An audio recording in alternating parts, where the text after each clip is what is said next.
There are Rio Plus 20 has two challenges. One is there's a substantive challenge. There are issues. There were lots of things that we did right in Stockholm and in Rio, but many things that we didn't quite do right because we didn't know the whole extent of the problem.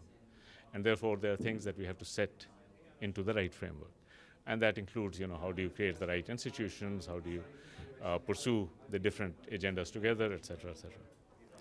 But there's also a kind of a underlying subtext, which is that at this moment, partly because of the fears that have been created by the global crises, by the threat of climate, by all sorts of other threats that are emerging, that fear is acting as a centrifugal force. It's pulling the countries apart.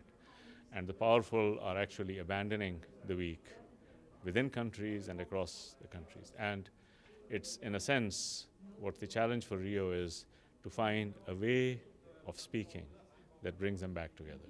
They are drifting apart. I mean, this is really the most fundamental challenge.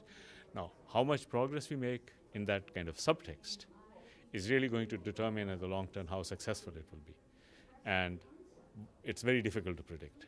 How much progress we make on the practical things about how to fix this institution, that institution, how to address issues of economic policy, I think we will make a lot of progress and we can be quite confident.